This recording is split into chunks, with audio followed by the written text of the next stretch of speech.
சற்று முன் திமுகவுக்கு இறங்கிய எடி இனி கனவிலும் வாய்ப்பே இல்லை. ஆட்டம் ஆரம்பமானது. கடந்த வாரம் செவிலியர்கள் பல்வேறு மாவட்டத்தில் தங்களுக்கு பணி நிரந்தரம் வேண்டும் என்ற முழக்கத்துடன் போராட்டம் மேற்கொண்டனர். தமிழக அரசு சொன்ன வாக்குறுதிகள் நிறைவேற்றவில்லை என்ற முழக்கத்துடன் ஒரு வாரம் போராட்டத்தில் ஈடுபட்ட நிலையில் நேற்றைய தினம்தான் 1000 பேருக்கு பணி நிரந்தரப்படுத்துவதாக கூறியதை அடுத்து போராட்டத்தை நிறுத்தினர். செவிலியர்களை தொடர்ந்து வரும் நாட்களில் ஆசிரியர்கள் மற்றும் நெடுஞ்சாலைத்துறை பணியாளர்கள் திட்டமிட்டபடி போராட்டம் நடத்துவோம் என தெரிவித்திருந்தனர்.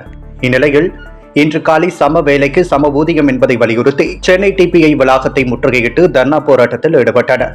அவர்களை உடனடியாக வந்த காவல்துறையினர் கைது செய்தனர். இதற்கிடையே போராட்டத்தில் ஈடுபட்ட போது ஆசிரியை ஒருவர் மயங்கி விழுந்ததால் பரபரப்பு ஏற்பட்டுள்ளது. இந்நிலையில் பாஜக முன்னாள் மாநில தலைவர் அண்ணாமலை தனது சமூக வலைதளத்தில் வெளியிட்டிருக்கையில் சம வேலைக்கு சம ஊதியம் கோரி சென்னையில் இன்று போராடிய இடைநிலை ஆசிரியர்கள் மீது திமுக அரசு அடக்குமுறையை ஏவி கைது செய்திருப்பது வன்மையாக கண்டிக்கத்தக்கது.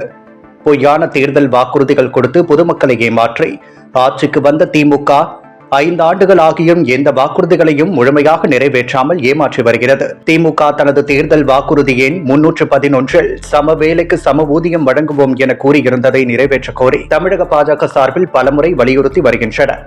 மேலும் இடைநிலை ஆசிரியர்கள் கடந்த 5 ஆண்டுகளாக கோரிக்கை வைத்தும் கவன ஈர்ப்பு போராட்டங்கள் நடத்தி வலியுறுத்தியும் திமுக அரசு அவர்களை கண்டுகொள்ளாமல் வஞ்சித்து வருகிறது. தங்கள் உரிமைகளுக்காக போராடுபவர்கள் மீது கைது நடவடிக்கை மேற்கொண்டு அவர்களை ஒடுக்குவதையே முழுநேர பணியாக செய்து வருகிறது திமுக அரசு. கடந்த தேர்தலில் கொடுத்த வாக்குறுதிகளையே 5 ஆண்டுகளாக நிறைவேற்றாமல் மீண்டும் ஒரு தேர்தல் அறிக்கை குழுவை அமைக்க முதலமைச்சர் ஸ்டாலின் அவர்களுக்கு கூச்சமாக இல்லையா என்ற கேள்வியை எழுப்பியுள்ளனர். தமிழகத்தில் மக்கள்தான் தத்தளித்து வருகின்றனர் என்றால் அரசு துறையை சார்ந்த அதிகாரிகளுக்கும் அதே நிலை ஏற்பட்டுள்ளதால் கனிமொழி அடுத்து வரக்கூடிய தேர்தலுக்காக இப்போது மக்களின் தேவையை அறிந்து வாக்குறுதியை தயார் செய்வதாக கூறுகிறார்.